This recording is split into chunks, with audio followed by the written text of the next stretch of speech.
Okay, good morning everyone. So we have started chapter 2, and on that chapter 2, with respect to each and every framework activities, now we have seen the principles regarding to each of them.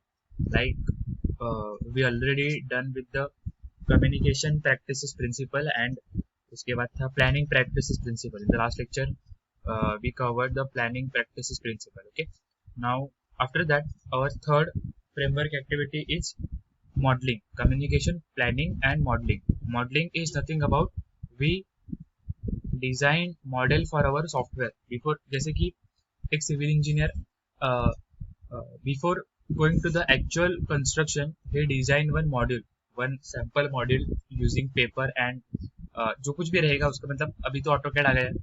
So that module will be helpful to those civil engineers, like कहाँ पे kitchen होना चाहिए, कहाँ पे bedroom होना चाहिए, वो उसका एक रफ आइडिया उसे मिल जाता है. Okay, so similar of that we create one module for our actual software. So we need to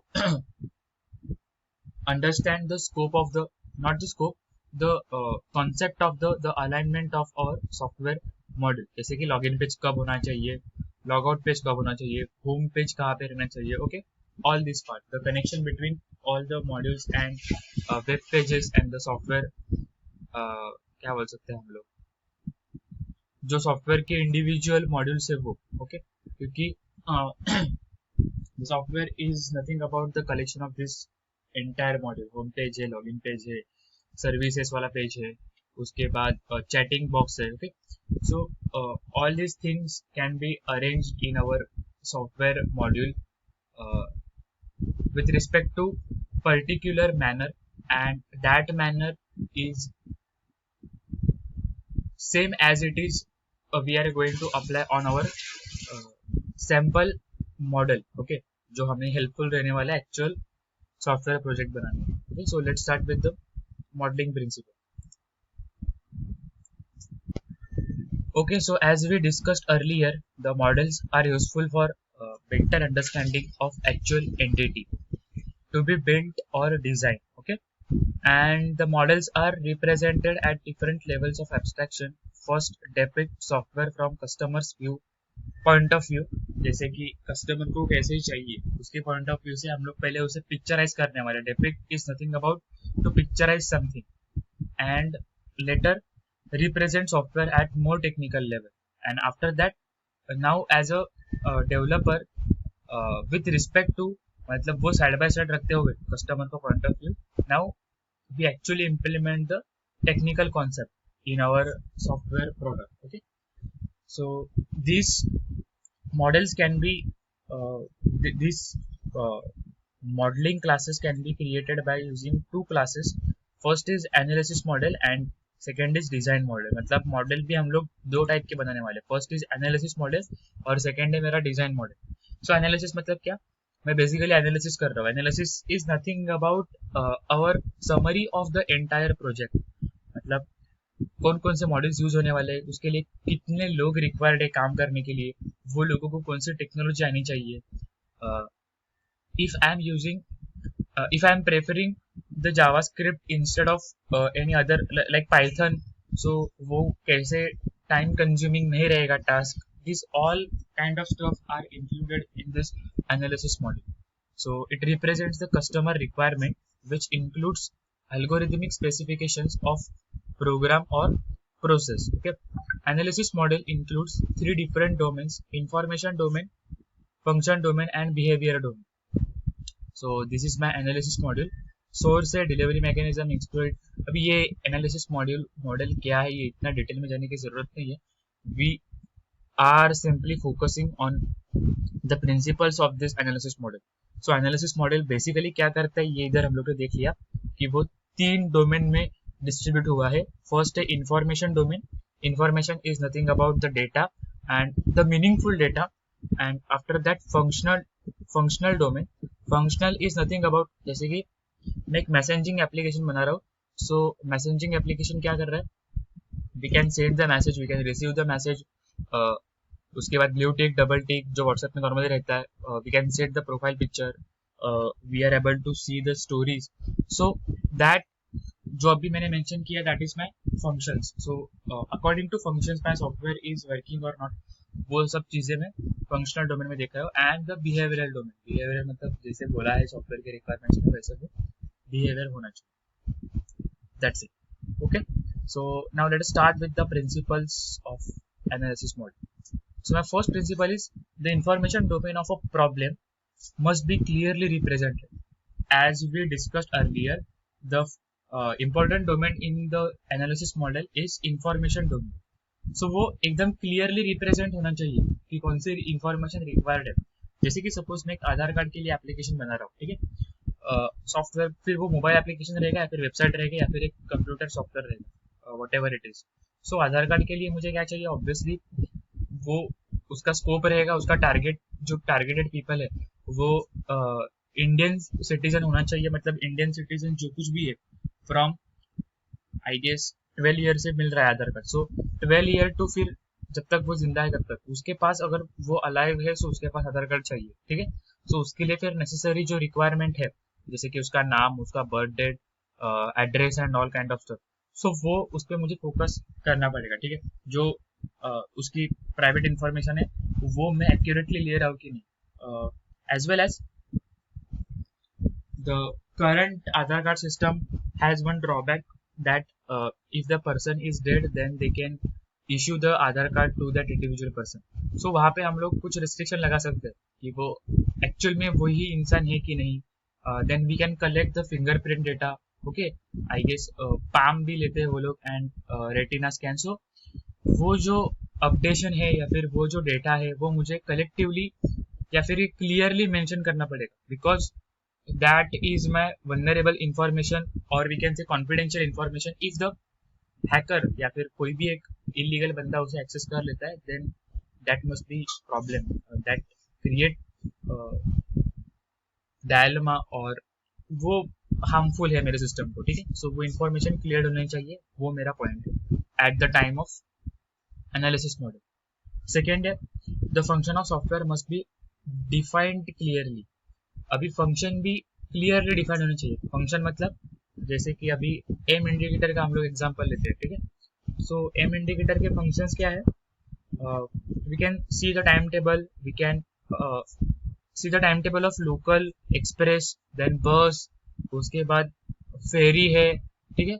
या फिर बुक माई शो का लिया अगर हम लोग ने एग्जांपल, तो हम लोग वहाँ पे बुक कर सकते हैं सिनेमास, जो सीट चाहिए वो ले सकते हैं, अगर कुछ ऑफर है मतलब ऑनलाइन पेमेंट कर सकते हैं.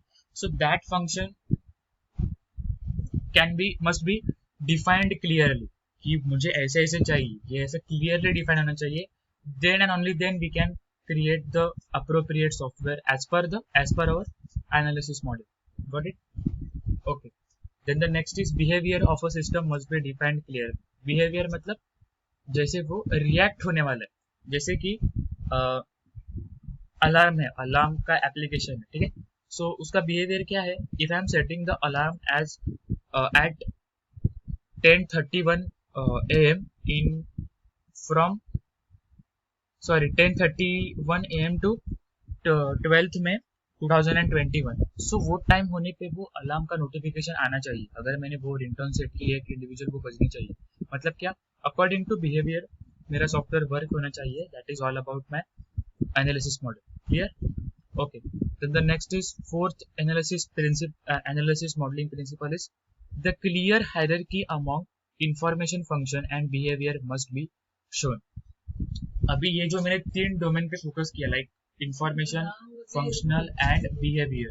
सो there is the synchronisation between all these 3 domain and they are not individual domain. Okay, they work as a group domain and जब मैं ग्रुप डोमेन की बात कर रहा हूँ, सो वो एज अ सॉफ्टवेयर वर्क कर रहे हैं. सो वो तीनों के बीच में सिंक्रोनाइजेशन होना चाहिए अकॉर्डिंग टू फंक्शन और इंफॉर्मेशन. वो मतलब वो हायरार्की परफॉर्म होनी चाहिए कि अगर इंफॉर्मेशन है तो ही मैं फंक्शन कर सकता हूँ और तो ही वो बिहेवियर जैसे बोला है वैसे वो परफॉर्म कर सकता है. Okay. So the synchronisation between all these 3 can be maintained by user at the time of designing analysis model. After that last है मेरा, analysis should be clear enough to convert it into design model. अभी यही analysis model को हम लोग design model में, मतलब actual design model में कन्वर्ट करने जा रहे हैं, या फिर the next important task is to convert the analysis model from to design model. Okay, so if analysis of requirement is clear and simple, then it will be easy for design. Obvious है, अगर मैं कुछ दो task एक दूसरे पे interdependent है and if the previous task is clear, then only then we can clearly define the next task. So similarly वो कनेक्शन है, इसीलिए मुझे एनालिसिस डिजाइन क्लियरली मेंशन करना पड़ेगा. Okay, then the next is design model. So design analysis में मैंने analysis कर दिया, नाउ डिजाइन में मैं एक्चुअल डिजाइन क्रिएट करने वाला हूँ. सो वहां पे यहाँ पे भी तीन फैक्टर इंपॉर्टेंट है. फर्स्ट इज आर्किटेक्चरल डिजाइन, कैसे उसका आर्किटेक्चर होगा. उसके बाद user interface design. User interface is nothing about जो हम लोग को दिख रहा है, जैसे कि वेबसाइट है ये. सो जो यूआई क्या है, जो सामने वाले बंदे को दिख रहा है वो यूआई है मेरा, ठीक है, यूजर इंटरफेस.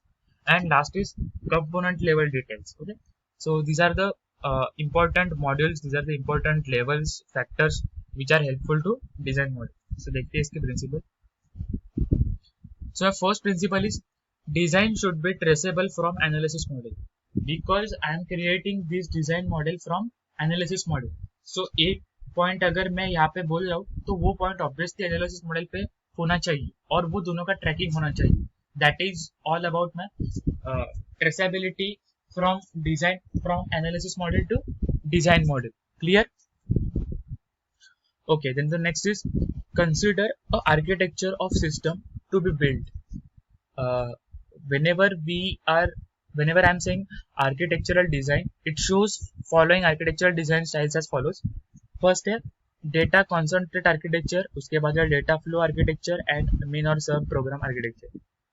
So data का इंटरकनेक्शन बिटवीन, क्योंकि मैं लॉगिन पेज पे मेरा यूजर नेम एंटर कर रहा हूँ और पासवर्ड एंटर कर रहा हूँ. सो जैसे मैं यूजर नेम और पासवर्ड एंटर कर रहा हूँ and whenever I am clicking on that login button, so login करने के बाद होम पेज वाला पेज अपीयर होना चाहिए.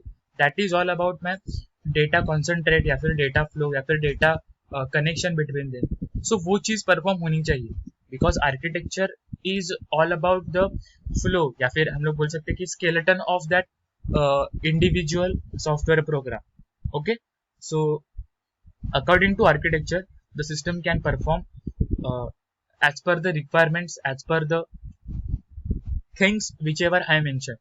Okay, उसके बाद है data should be important rather than design of functions. मतलब मैं फंक्शन पे फोकस करूँ, इससे इंपॉर्टेंट है मेरा डेटा, क्योंकि फंक्शंस प्रॉपर होने चाहिए. ऑब्वियसली अगर मेरा डेटा अकॉर्डिंग टू रिक्वायरमेंट्स, या फिर रिक्वायरमेंट्स नहीं बोल सकते हम लोग, अगर डेटा मेरा अकॉर्डिंग टू क्या बोल सकते हैं हम लोग, अकॉर्डिंग टू माई कंडीशन, या फिर जैसे मैंने सेट किया है वो हिसाब से अगर डेटा मेरा फ्लो हो रहा है, so apparently the function can be achieve with respect to data synchronisation, with respect to data manipulation. Okay, so it is important to maintain the relationship between different data objects shown by entity relationship diagram, या फिर जो ER diagram वगैरह जो है, अभी तक हम लोग ने देखा नहीं है वो चीज ER diagram and all, but आगे देखने वाले कि वो दो मॉड्यूल्स के बीच में कैसे रिलेशन होता है और दो मॉड्यूल्स के बीच में वो रिलेशन मेंटेन करना कितना इंपॉर्टेंट है. ओके, सो वो चीज हमें यहाँ पे ये प्रिंसिपल बता रहा है कि to emphasize on data instead of function. Then the next is internal as well as external interface must be designed. मतलब both the internal and external interfaces can be designed as per the requirement, as per the needs. Okay, उसके बाद है user interface design must satisfy all needs of user. मतलब जो user interface में बनाने वाला हूँ वो कस्टमर जब देखे तो उसको ऐसा लगना चाहिए कि yes, that was my project, that is my project, जो जैसे मैंने बोला था वैसे उसने बना के दिया है. ठीक है, so it must be means reduce complication and the user interface is too much user friendly, so वो convenient होना चाहिए at the user end side.